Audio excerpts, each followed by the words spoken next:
first time a government minister visited Ndasama after the upgrade, he didn't go to the pit. He went to the control room. 2 monitors, a wall map with colored pins, a whiteboard listing shifts and convoy times. A Russian-speaking supervisor tapped the schedule with a capped marker and said, "Production must not stop."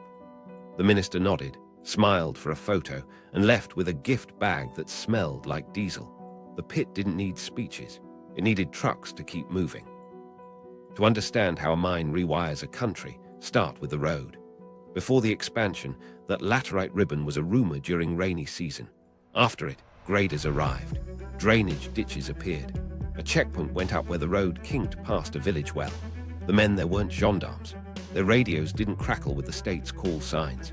They logged license plates into a notebook, stamped with a company logo most locals couldn't pronounce.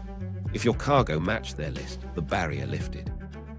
If it didn't, your day ended in shade, waiting for a phone call from someone with a key. Meanwhile, something else was happening uphill. Artisanal miners had once spider-webbed the place with hand-cut shafts. Families made a living in narrow margins. Gold dust traded for rice, batteries, school notebooks. When the concession firmed up, those shafts turned into liabilities. Notices appeared on trees. Meetings were called. Warnings were issued. The area was now industrial. Some diggers took low-paid jobs as laborers inside the fence. Others were pushed off with operations that looked like policing until gunfire started. Witnesses told rights groups about bodies left near the tailings. Those reports stacked up, town by town, until they felt like a pattern more than incidents. Inside the wire, you could trace the new muscle in poured concrete. Between early 2022 and 2023, the processing pad sprawled. New crushers, fresh paint, imported parts, lined up like cattle at a trough. A conveyor rattled stones toward a mill house that hummed day and night. A water cannon arced slurry into settling ponds cut into the earth like rectangles of dull mercury. Near a different site, a dirt strip flattened into something straighter, longer. Local pilots started whispering about private flights that didn't appear on anyone's public schedule. People stopped asking who owned the plane. They asked who controlled the fuel. The names behind the gates changed masks, but not faces. Lobe Invest on one permit, Midas Resources on another. Heavy Industrial SAL on a list no journalist could get in full. Straw owners took the front seats on paper. Russian nationals sat where the decisions actually landed. When sanctions hit, emails bounced to new domains. The stamp on a letterhead shifted, the phone number didn't. Banghi's ministries learned to route requests through liaisons who spoke fluent euphemism. Export paperwork moved fast for some shipments and not at all for others. The ledger that mattered wasn't in a government building. It lived on spreadsheets far from public audits. A micro-story marks the pivot point. A district chief, proud of his stamp and tricolor sash, walked to the mine gate to negotiate a school repair fund the company had promised. The guard glanced at his sash and waved him to a bench. He waited an hour before a junior manager handed him a sealed envelope. Inside, 2 pages in French detailing a community engagement calendar that pushed the school to next year. He signed the receipt because refusing didn't open the gate. Back home, he told his council the mine had confirmed support. Everyone knew what that meant. The calendar, not the council, ran the town. Meanwhile, the capital celebrated stability. Markets reopened. Roadblocks thinned. Donor meetings, once icy, softened when delegates saw fewer burned cars. But the calm rode on a bargain. The presidency got fighters, trainers, a propaganda arm that blended rumor with reassurance. The network around the mine got predictability, escorted convoys, a compliant perimeter, a free hand on night shifts when questions slept. Each time the convoy reached the bend on time, the partnership tightened another notch. What nobody outside the chain saw in real time was how thoroughly bullion replaced budget lines. Taxes are debated, bars are weighed. Gold walked out in courier bags and came back as silence. Salaries paid in cash, fuel deliveries prepaid, favors banked. When US sanctions blacklisted Wagner-linked firms, the pit didn't pause. Shells rotated. The Africa Corps label slid over the old logo like a new sticker on a used truck. Planes still lifted. Invoices still cleared through middlemen. In Dubai, intake desks asked for origin and got an answer that would survive a casual audit. It was enough. Then came the copycats. If Endasima could fund a war's quiet phase, why not other pits? Survey teams arrived where maps were more hopeful than real. Small airstrips sprouted scrub fences. A rumor spread that if you wore the right patch, every checkpoint saluted. In villages, men learned to recognize the difference between a soldier's boot and a contractor's boot by the way it landed on a doorway. The contractor asked about schedules. The soldier asked about rebels. One decided the time school let out. The other decided who could sleep at home. There's a cost to living on a timetable written in a mill house. Women hauling water shifted paths to avoid night trucks. Kids learned that the loudspeaker at the plant meant dinner might be late because their fathers' shifts moved again. Pastors shortened sermons when the siren wailed. A wedding paused because the convoy needed the road. This is how a mine rewires a country, not just in laws or budgets, but in the hours people breathe. At Endasima, the hum of the crushers became the metronome. The minister's photo went on a wall. The monitors kept scrolling. And the road to the pit became a line of credit that never closed so long as the barrier kept lifting for the right cargo. Mali and Burkina Faso, juntas, contracts, and new concessions. 3 days after the second coup in Bamako, a colonel walked into a dim office where a mining file waited on a metal desk. The folder had 2 tabs, security cooperation and concession review. He didn't separate them. That's Mali's pivot in one gesture. Guns and ground folded into the same paperwork. Stakes first. The junta needed legitimacy, cash flow, and a force that could fight without nagging. Western trainers had gone home. Insurgents pressed along the gold belt that runs under villages whose names don't appear on maps, but whose soil pays salaries in Bamako. From their perspective, a partner who brings rotor blades, advisors, and deniable units looks like oxygen. The cost, access, preferably where the ground glitters. Action. Russian-linked teams arrived with the language of advisors and trainers, but their escorts rode routes that mattered economically. Meanwhile, mining deals started skipping tender boards, justified as strategic partnerships. In regions near Lulo and Fekola, companies with Russian capital or connections appeared in filings that journalists couldn't easily trace end to end. Soldiers secured corridors, survey crews followed. Local administrators learned new signals, who to salute, when to keep the ledger open. A mayor in K's whispered to a friend, they don't ask for receipts, they ask for time windows. Impact. The junta stabilized the capital and showed televised convoys rolling under its flag. In gold country, the rhythm changed. Artisanal pits faced temporary suspensions that never lifted. Night movements increased. Contracts bought quiet around processing plants, and the Treasury's short-term oxygen came from advances tied to ounces not yet poured. The sovereignty question didn't vanish. It was deferred to a later season. Meanwhile, something else was happening in Ouagadougou. Captain Ibrahim Traoré stepped into power with a rifle on his shoulder and a message that landed well in mining towns. We'll take back what feeds strangers. The security crisis was brutal. Attacks near shafts, ambushes on haul roads, villages emptied overnight. But the gold didn't stop moving. It just moved under heavier guard. Stakes in Burkina Faso are brutal and simple. The state needs revenue to fight and to perform. Communities need protection that actually arrives. Foreign miners want stability, predictable permits, and lately, a government that won't cancel breakfast by lunch. Into that tangle, a new file slid across a minister's desk. Nordgold's industrial license for the new deposit. 52, 8 square kilometers, a projected contribution of over $89 million to the national budget over its life.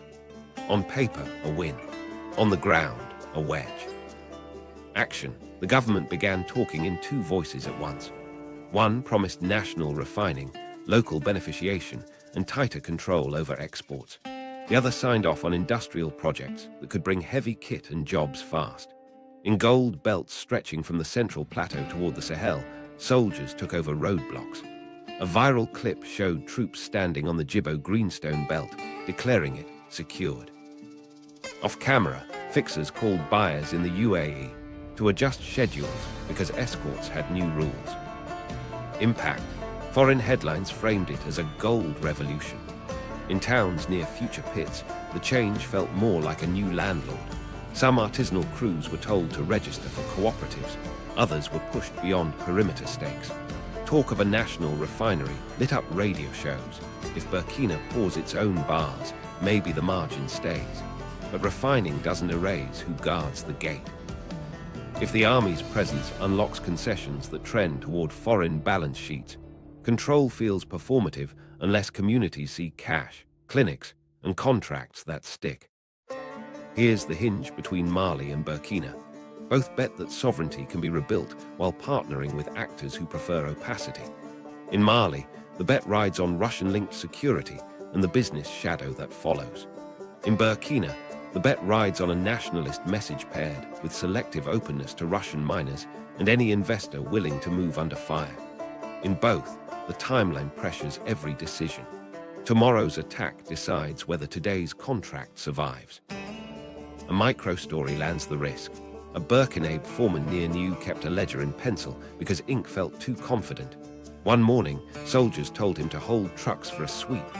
At noon, a government envoy arrived with a camera crew to announce jobs. By evening, a man from a trading house called to confirm export windows through Ouagadougou had narrowed by 2 days. Why? The foreman asked. New procedures, the voice said. He sharpened his pencil and crossed out a week's plan with a straight line. Meanwhile, sanctions and scrutiny circled. Western diplomats warned of human rights risks and opaque licensing. Activists flagged disappearances around artisanal zones. Officials insisted on reform. Paperwork improved its manners, but bullion stayed pragmatic. Unregulated flows still found Dubai. Compliance teams learned to spell new company names. The pattern didn't break, it rebranded. The deeper cost hides in trust. If a junta's survival depends on ounces secured by partners who also hold concessions, what judge can rule against a mine? What auditor can slow a con? In Mali and Burkina Faso, gold isn't just revenue, it's the hinge on which power swings. And when power swings on metal, the men with guns decide whose hands touch the scales. Sudan's gold laundromat, Mercenary gold, and the shadow roots. 3 days after Khartoum woke to gunfire in 2019, a small office on Africa Street opened early. The receptionist flipped a sign to closed, but kept letting men in, accountants with flash drives, a logistics fixer with a sat phone, and a security liaison who smelled like Jet A1. On the door, a modest plaque for a company few Sudanese could place on a map, Mercenary Gold. Inside those flash drives lived a different kind of evacuation plan, not people, ounces. Stakes first. Sudan's gold isn't a sideshow, it's a lifeline. Oil money vanished after South Sudan's secession. The state needed hard currency. Generals needed payroll. Militias needed diesel and ammo. The countryside, Darfur, South Kordofan, the Red Sea Hills, was dotted with artisanal pits and a handful of industrial sites. Whoever controlled the flows controlled politics. For families at the pit face, a day's work meant millet or nothing. For the men in uniform, it meant leverage. For a set of foreign partners, it meant a revenue stream that could move when banks froze. Action unfolded in overlapping layers. Mercenary Gold, part of a Russian-linked business web, embedded itself in Sudan's gold economy by offering processing capacity, technical assistance, and logistics in places where government oversight thinned to rumor. Their teams set up buying desks that paid cash at pits starved of buyers, then funneled ore and concentrate into plants that shaved value at each step. Meanwhile, security relationships, formal and informal, kept trucks moving. Local commanders secured corridors in exchange for a cut, sometimes paid in cash, sometimes in kindness that would be redeemed later. A field manager in River Nile State kept 2 phones, one for geology, one for permissions that never saw a stamp. Meanwhile, something else was happening along the borders. Shadow routes fattened. From Darfur, gold moved west toward Chad and south to Kar, where paperwork could be washed and reissued. From the Red Sea, couriers threaded wadis toward Port Sudan, swapping license plates before dawn. East, traders hugged roads to Kassala, then slipped across to Eritrea when the heat rose. The cleanest path, though, ran by air. Small consignments left airstrips near mining hubs, showed up in Khartoum with just enough paper, then hit flights to Dubai where the intake desk didn't ask questions it didn't want answered. Impact arrived as numbers that didn't add up. Official export tallies limped. Domestic prices spiked. Yet Dubai refiners logged tonnages that implied Sudan was producing far more than the state admitted. Investigators later traced networks tied to Kremlin-linked actors moving over $1 billion worth of gold out of Sudan, laundering origin through middlemen and shell entities. On the ground, that meant salaries paid off book to friendly units, spare parts for old helicopters, and favors banked with men the government couldn't fire. A micro-story makes the machinery human. In Atbara, a broker named Hassan weighed a sock full of concentrate on a kitchen scale while his brother watched the street. A buyer he'd never met offered a price above the market and a promise: pick up at midnight, no questions. Hassan took the deal. 2 days later, his cousin at the customs office texted a photo of a manifest with a different exporter's name and a shipment weight that didn't match the sock. "Be careful," the cousin wrote. "You're a spectator now." What nobody knew at the time, at least not in full, was how neatly the laundromat clicked into Sudan's new war economy after 2023.